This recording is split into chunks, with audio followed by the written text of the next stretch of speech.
నమస్తే. ఇన్నాళ్ళు నన్ను సపోర్ట్ చేస్తూ, ఎంకరేజ్ చేస్తూ మీ ప్రేమని నాకు అందిస్తున్న ప్రతి ఒక్కరికి కృతజ్ఞతలు.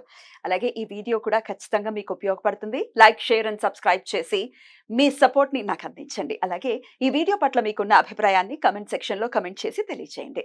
ఇప్పుడు వీడియోని చూద్దాం. నమస్తే. Welcome to our channel. నేను పద్మిని. ప్రస్తుతం మనతో పాటు ప్రముఖ ఆధ్యాత్మికవేత్త, వాస్తు జ్యోతిష పండితులు నిట్టల ఫణి భాస్కర్ శర్మ గారు మనతో పాటు ఉన్నారు. మాట్లాడదాం. నమస్కారం అండి. బాగున్నారా? నేను బాగున్నానండి. నర్మదా పుష్కరాలు వస్తున్నాయి అంటే దాని అర్థం గురువు మారుతున్నారు అని. మే 1వ తారీఖు గురువు వృషభ రాశిలోకి వెళ్ళబోతున్నారు కాబట్టి సంవత్సరం కాలం పాటు ఆయన అక్కడే ఉంటారు కాబట్టి ద్వాదశ రాశులకి కూడా ఇచ్చేటటువంటి ఫలితాల గురించి ఒక్కసారి మీ ద్వారా తెలుసుకోవాలనుకుంటున్నాను. అయ్యో తప్పకుండా. గురుడు అంటే సంక్రమణం అనేటువంటిది కొన్ని గ్రహాలకి మాత్రమే చెప్పారు. ఉదాహరణకి రవి మార్పు ఉందనుకోండి, మేషం, కర్కాటకం, లేకపోతే తుల, లేకపోతే మకరం, ఈ సంక్రమణాలకి ప్రాధాన్యత ఎక్కువ. కర్కాటక సంక్రమణం దక్షిణాయనం, మకర సంక్రమణం ఉత్తరాయణం, అలాగే తులా సంక్రమణంలో ఉన్నప్పుడు కార్తీక మాసం, మేష సంక్రమణంలో ఉన్నప్పుడు వైశాఖ మాసం, చాలా ప్రాశస్త్యమైనటువంటి రోజులు. అలాగే మకరంలో ఉన్నప్పుడు కూడా ఈ కావేరీ నదిలో స్నానం చేయమంటారు. మరలా అటువంటి ప్రాశస్త్యం కలిగిందే గురుడి యొక్క మార్పు. ఈయన ఇప్పుడు మేషరాశి నుండి వదిలిపెట్టి కృత్తిక నక్షత్రం 2వ పాదమైనటువంటి వృషభ రాశిలోకి ఆయన సంచారం చేస్తూ ఉన్నారు. గురుడు మార్పు అనేటువంటిది చాలా ముఖ్యం. ఎందుకంటే ఈ దేవగురు అయినటువంటి బృహస్పతి ఒక రాశిని వదిలిపెట్టి వేరే రాశిలోకి వెళ్ళినప్పుడు ఈ నది అనేటువంటి దానికి ప్రాముఖ్యత వస్తుంది. ఎలా దానికి అనుసంధానం అయ్యింది అంటే పూర్వపు కాలం ఋషులు ఏం చేశారంటే ఏ నదిలో ఎప్పుడెప్పుడు శక్తి ఉంటుంది అనేటువంటి దాన్ని పసిగట్టి అది ఒక గ్రహం మార్పు ద్వారా కలుగుతుంది అనేటువంటి దానికి అనుసంధానం చేసుకుంటూ వచ్చారు. ఇప్పుడు తులారాశిలో రవి ఉన్నప్పుడు కావేరీ నదిలో చేసినటువంటి స్నానానికి ప్రాముఖ్యత ఎక్కువ. ఆ శక్తి అంతా ఆ నదిలో ఉంటుంది. అలాగే మకర సంక్రమణం జరిగినప్పుడు ప్రయాగలో చేసేటువంటి స్నానానికి ప్రాశస్త్యం ఉంటుంది. అలా ఒక్కొక్క కాలానికి సంబంధించినటువంటి రహస్యాన్ని వాళ్ళు గ్రహానికి ముడిపెట్టి చెప్పారు. ఇప్పుడు గురుడు ఉన్నారు, యజన కీర్తి గృహ కాంచన పుత్ర వస్త్ర అశ్వాది కారకుడు గురుడు. ఆయన చాలా కారకత్వాలు ఇస్తారు. గురుడు జాతకంలో బాగా లేకపోతే నీచని పొంది ఉంటే అసలు సంతానమే కలగదు అని. సో ఒక్కొక్కళ్ళ జాతకంలో గురుడు నీచపడి ఉన్నా, గురుడు ఇబ్బంది పెట్టే స్థానాల్లో ఉన్న సంతానం అనేటువంటిది కూడా ఆలస్యం అవుతుంది. నర్మదా నదికి ఒక శక్తి వస్తుంది. ఎప్పుడు 1వ తారీఖు నాడు మధ్యాహ్నం 1 గంట, సరిగ్గా 1 గంటకి ఆయన వృషభ రాశిలోకి అనగా కృత్తిక 2వ పాదంలోకి వెళుతున్నప్పుడు ఆ ముక్కోటి దేవతలు వచ్చి ఆ నర్మదా నదిలో స్నానం చేస్తారు. ఆ స్నానం చేయడం అంటే ఎందుకు చెప్పారంటే ఆ విషయాన్ని, ఆ నదికి ఆ శక్తి వస్తుంది అనేటువంటి విషయాన్ని చెప్పడం జరిగింది. సో ఎప్పుడైతే ఆ పుష్కరుడు ప్రవేశించినటువంటి టైం నుండి మనం స్నానం చేస్తామో 12 రోజుల ఎఫెక్ట్ ఉంటుంది కాబట్టి ఈ 12 రోజుల పాటు ఆ నదికి ఒక ప్రత్యేకమైన పవర్ ఉంటుంది. అందులోనూ అఘమర్షణ స్నానం అనేటువంటిది చెప్పారు. అనగా ఏదైనా ఒక నదికి గాని, పుణ్యనదికి గాని, పుష్కరానికి గాని వెళ్ళినప్పుడు సంకల్పపూర్వకంగా స్నానం చేయాలి.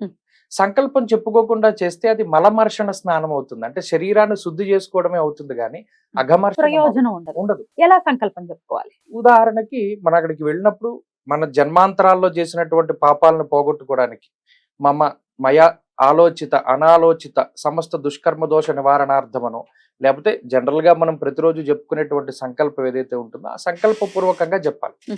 అలాగే మనం ఇప్పుడు ఏం చెప్తాం, మేము గోదావరి జిల్లాలో ఉంటే మేరోహ దక్షిణ దిగ్భాగే శ్రీశైలసి ఈశాన్య ప్రదేశే అంటాం.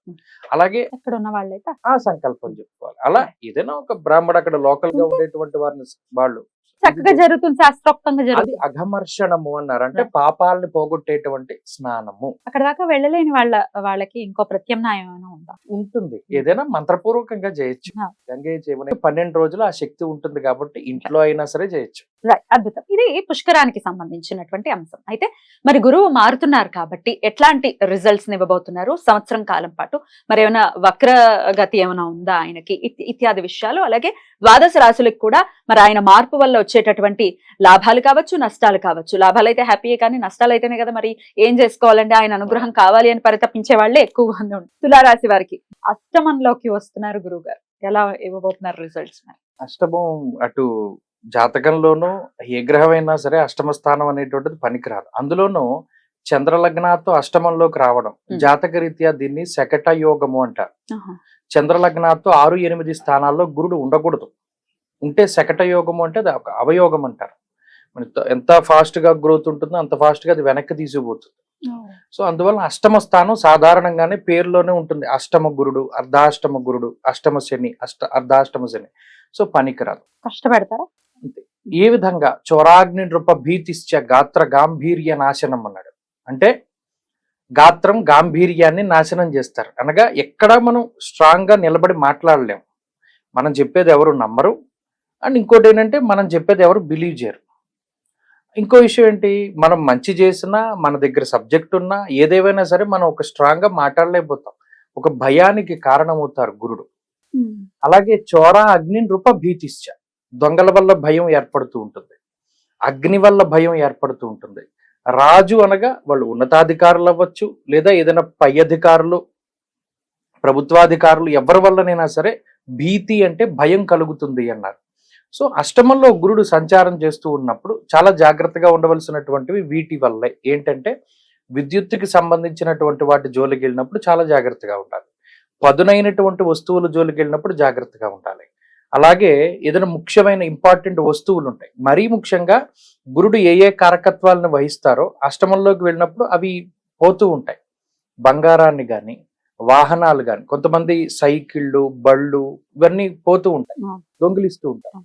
సో ఇటువంటివి ఎవరైనా దొంగిలించడానికి అవకాశం ఉంటుంది. అలాగే నిష్ఠురం సాహసం క్రోధమష్టమస్తే భవేద్ గురువు అన్నారు. నిష్ఠురంగా అయిపోతారు అంటే డీలా పడిపోతూ ఉంటారు, ఆత్మస్థైర్యం కోల్పోతూ ఉంటారు. అంటే ఇవన్నీ నెగటివ్ ఎఫెక్ట్సే, కానీ మనం వీటిని ఎలా ఓవర్కమ్ చేయాలి అన్నది తులారాశి వాళ్ళు ఆలోచించుకోవాలి. ఇంకే గ్రహం లేదా అండి కొంచెం బలం? రాహు బలంగా ఉంది, అదొక్కటి వీళ్ళ అదృష్టం. రాహు దాదాపుగా గురుడు నెగిటివ్ గా ఉండేంత కాలము రాహు బాగుంటారు అందరికీ కూడా. అందరి తులారాశి వాళ్ళకి ప్రత్యేకించి షష్ఠ స్థానంలో రాహు ఉన్నారు. 6th ప్లేస్ మరి చాలా గొప్పది, చాలా గొప్పది. మరి ముఖ్యంగా గౌర్భూమి శత్రునాలాభం షష్ఠ స్థానగతే రాహు అన్నారు. అనగా ఎవరైతే మనకి చెడు చేయాలి అనే సంకల్పం చేస్తారో వారికి చెడు చేయగలిగేలా చేస్తారు రాహు. సో తులారాశి వాళ్ళకి ఇదో బెనిఫిట్. అయితే ఈ సప్తమ స్థానానికి శుభ పాప 2 అర్గళాలు కూడా ఉన్నాయి.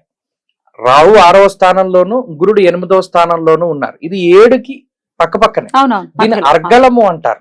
సో దీని వల్ల ఏమవుతుంది, మిశ్రమమైనటువంటి రిజల్ట్స్ వస్తాయి. ఉదాహరణకి ఎవడైనా మన బండి దొంగతనం చేసాడు అనుకోండి, రాహు వల్ల ఏమవుతుంది, వెంటనే పట్టుకుంటారు. అలాగే అనారోగ్యం వచ్చింది, త్వరగా రికవరీ చేస్తాడు రాహు.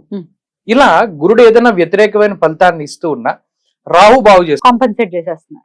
అది అదృష్టం.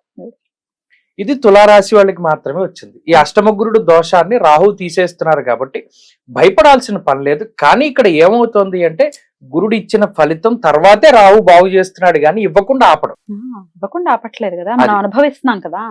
అందువల్ల అష్టమ గురుడు ఇచ్చేటువంటి ఫలితాల దగ్గర నుండి మీరు చాలా జాగ్రత్తగా ఉండడానికి ప్రత్యేకించి ఈ గురువుకి సంబంధించిన ఆరాధన చేయడం, గురువారాలు నిష్టగా ఉండడం, మౌనవ్రతం చేయడం అనేటువంటిది తులారాశి వాళ్ళకి చాలా ముఖ్యం.